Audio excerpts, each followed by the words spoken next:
அன்பிற்குரியவர்களே, அதிசய பராக்கா தீர்க்க தரிசன ஊழியத்தின் நிறைவேறின தீர்க்க தரிசனங்கள் 1000ற்கு மேல். அவற்றில் சிலவற்றை உங்களுக்கு வெளிப்படுத்துகிறோம். 2023 ஜனவரி 1, ஏப்ரல் 14, 22 மற்றும் ஒவ்வொரு வாரங்களிலும் குளிக்கின்ற தண்ணீரானது குளிக்க முடியாது என்றும், குடிக்கிற தண்ணீர் குடிக்க முடியாது என்றும் ஆவியானவர் ஐயாவை மறைத்து வெளிப்படுத்தி பேசினார். இந்த நிகழ்ச்சி முழுவதும் ஆவியானவர் அவருடைய பிரசன்னத்தினால, வல்லமையினால, அக்கினியினால பேசுவாராக. தலைப்பு கோணலானவளை செவியாக்குவேன். ஏசியா 45:2 நான் உனக்கு முன்னே போய் கோணலான செவியாக்குவேன். அவருடைய வாழ்க்கையில் கோணலானவில் அதிகம் உண்டு. தனிப்பட்ட வாழ்க்கையிலும் கோணலான உண்டு, குடும்பத்தில் வாழ்க்கையிலும் கோணலான உண்டு. அப்படிப்பட்ட ஒவ்வொரு குடும்பத்திலும் மகன் மகள் வாழ்க்கையில் கோணலான காரியம் நிறையா இருக்கும். இந்த கோணலான காரியங்களெல்லாம் கொண்டு வர்றது ஏசப்பா கொண்டு வர்றது அல்ல. கோணலானவர்கள் செவ்வியாக்க தான் அவர் வந்திருக்கிறார். கோணலான காரியங்கள் அது வர்றது தேவலக்கடத்துள்ள சாத்தான் வந்து ஒரு உள்ளத்தை போது கோணலான காரியங்களை செய்வான். எப்படி யுவதாசுக்குள்ள சாத்தான் புகுந்ததுனால அவன் கோணலான காரியங்கள் செய்கிறான். ஏன்னா இயேசுவே காரியத்தான். அதை பேதருக்குள்ள கூட அந்த சிசர் தான் அவனுக்குள்ள புகுந்ததுனால இயேசு இப்படி கோணலான காரியங்கள். ஒரு குடும்பத்திலும் கணவர் மனைவியை காட்டி கொடுப்பார்கள், மனைவி கணவரை காட்டி கொடுப்பார்கள், அருமையான பிள்ளைகளும் பெற்றோர்களை காட்டி கொடுப்பார்கள், பெற்றோர் பிள்ளைகள். இது உலகம் முழுவதும் நடந்து இதை கொண்டு வர்றது யார் என்றால் அதான் ஏசியா 42 சொல்கிறது, கோணலானவர்களை செவியாக்குவேன். ஆண்டவரை இயேசு தான் செய்ய முடியும் தவிர வேறு ஒரு மனிதனும் செய்யவே முடியாது. அதே போல நிகழ்ச்சியை நீங்கள் எதுவும் பார்த்துக்கிட்டே இருக்கிறீங்க. பார்த்துக்கிட்டு ஒவ்வொருடைய வாழ்க்கையில் கொஞ்சம் ஆராய்ந்து பாருங்கள்.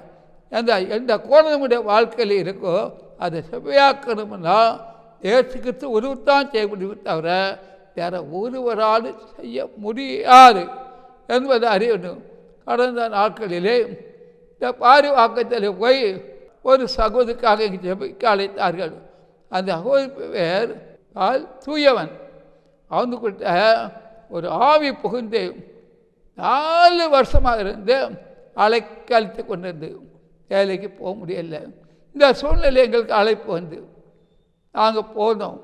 ஒரு செபிக்க அந்த ஆவி சொல்லுது, நான் 4 வருஷம் விட்ட குடியிருக்கிறேனே, நீங்கள் எங்களை துரத்த வந்து விட்டீர்களே என்று சொல்லிட்டு அங்கே பாச பேசுது, தீர்க்கதரிசனம் சொல்லுது, பாட்டு பாடுது, எல்லா இதையும் செய்யுது.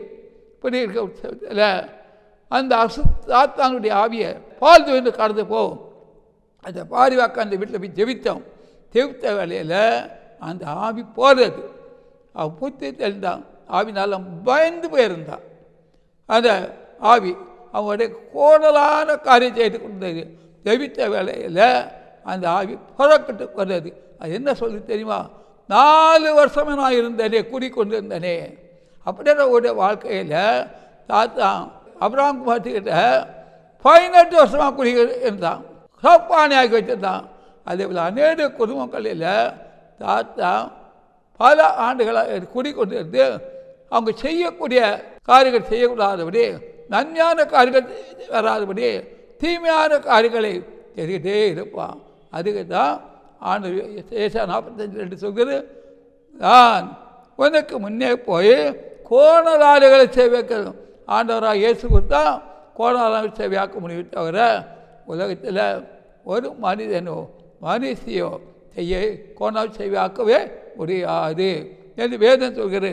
அடுத்த வருஷத்தை பார்க்கும்போது ஏசியா 43 கர்த்தருக்கு பலியை ஆயத்தப்படுத்துங்கள், அவாந்தர் வழியிலே நம்முடைய தேவனுக்கு பாதையை சேவிப்பன்கள் என்றும், பள்ளங்களாம் உயர்த்தப்பட்டு சகல மலைகளும் கொஞ்சம் தாழ்த்தப்பட்டு கோணலானது செவியாகி கரடு மடான்களை சாமாக்கப்படும்.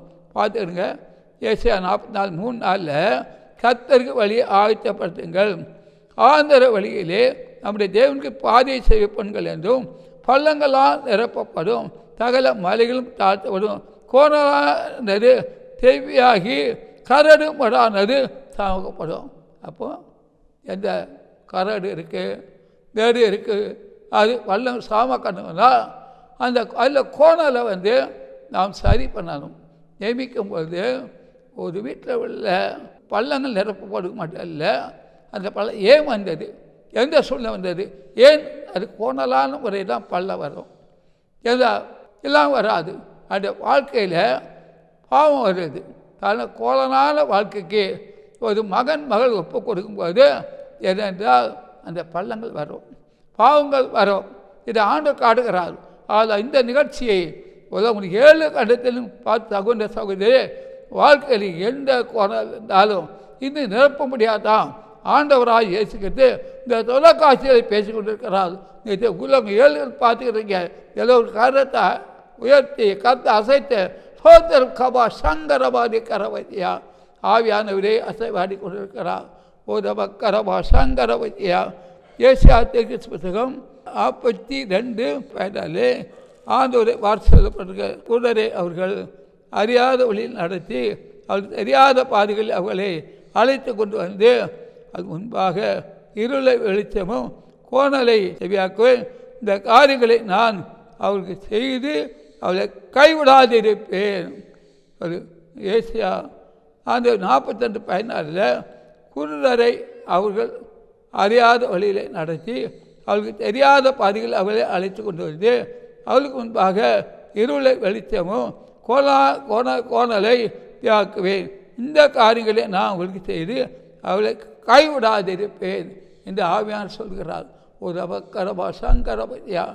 ஏசியா 52:16 அறிவான செவ்வைத்தனவே அவளுக்கு அறியாத வழியில் நடத்தி அவளுக்கு தெரியாத பாதைகள் அவளை அழைத்து கொண்டு வந்து அவளுக்கு முன்பாக இருளை வெளிச்சமும் கோணலை செவியாக்குவேன். இந்த காரியங்கள் நான் அவளுக்கு செய்து அவளை கைவிடாதிருப்பேன்.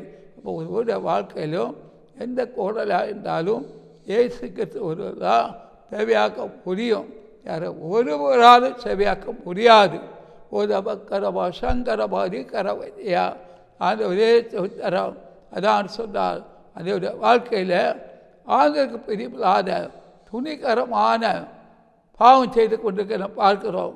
எவ்வளோ பெற்றோர்கள் புத்திமை சொல்லுகிறார்கள், ஆனால் கீழ்ப்படியில் கோடான வாழ்க்கையில் வாழ்ந்து கொண்டிருக்கிறார்கள். அதனால்தான் அவர்களுக்கு பெறக்கூடிய ஆசீர்வாதங்கள் தரைப்பட்டிருக்காது. 40 வருஷம் ஊழியத்தில் நான் பார்த்துக்கிட்டே இருக்கிறேன். எந்த இவ்வளோ அந்த பார்க்குறேன். ஒரு அதிகால ஜெபம் காலை 5-10 ஒரு வாழ்க்கைக்கு கோணையில் சொல்வார்கள், உபவாசத்தை கோணா சொல்லுவார்கள். அவளையும் ஜெபத்தினால ஆண்டோட கோணலை சரியாக்கிற பசுத்தாவியான தீர்க்க பகுதியில் எல்லா கோணையும் செவியாக்கி அவளை நேர்வழியில் நடத்தல தான் ஆண்டு கிரியை செய்து கொண்டிருக்கிறார் என்பதை அறிய முடியும். கர்த்தர் ஸ்தோத்திரம். அல்லேலூயா அல்லேலூயா அல்லேலூயா. இங்கே லூக்கான சுவிசேஷம் 3வது அதிகாரம் 4வது வசனத்தை பார்க்கும்போது பள்ளங்களெல்லாம் நிரப்பப்படும், சகல மலைகள் குன்றுகளும் தாழ்த்தப்படும், கோணலானவைகள் செம்மையாகும், கரரானது என்றும் மாம்சமான யாவரும் ரட்சிப்பை காண்பாள் என்றும் அனாந்தத்தை கூப்பினுடைய உண்டாங்கண்டு ஏசியாத்துக்கு ஆகமத்தில் வெளிக்கிற பிரகாரம் இங்கே சொல்லப்பட்டிருக்கு. அறிவியான தேவைத்தன்மை ஆண்டவரே தோற்றணும். பார்த்து எல்லாரும் கருத்தை உயர்த்தி கருத்தை அசைத்து சோத்தரிக்கிறோம் என்றால் ஒரு வாழ்க்கையில் எந்த கோணல் இருந்தாலும் ஒருவர் தான் என்ன நேராக்க முடியும், மனித முடியாது. இப்போ நிகழ்ச்சியை பார்க்குறவர்களுக்காக ஆண்டவரே நான் ஜெபிக்க போகிறேன். உலக 7 கடத்து நிகழ்ச்சி பார்க்குறீங்க, ஜெபிக்கிறது 10 என் வாயை உங்களால் திறப்பேன். உலகத்தை 19 அரை போல வெளிக்கட்டு வேண்டிய தீர்க்கத்தை உரைக்க நடத்து. மிகவும் தூரமாக இருக்கிறவர்களுக்கெல்லாம் ஒரு கஷ்டம் வருகிறதை கர்த்தர் காட்டுகிறார். திக்கரங்களெல்லாம் எடுக்கப்படும் என்று கர்த்தர் சொல்லுகிறார். முழுமையான ஒப்பு கொடுத்தல் ஒரு அவசியம். என் மகனே, நீ முழுமையாக ஒப்புக்கொடு, என் மகளை நீ கர்த்தருக்கு ஒப்புக்கொடு என்று ஆண்டு சொல்கிறார். ஒப்பு கொடுக்காத ஒரு மகன் மகள் இருந்தால் ஒரு வாழ்க்கையில் கோடலாக தான் இருப்பீர்கள். அதை உங்களால் நேராக்க முடியாது. நீங்கள் கர்த்தருக்கு என்று ஒப்பு கொடுத்தால் கோடல் எல்லாம் நேராகப்படும் எழுதுகிறார்.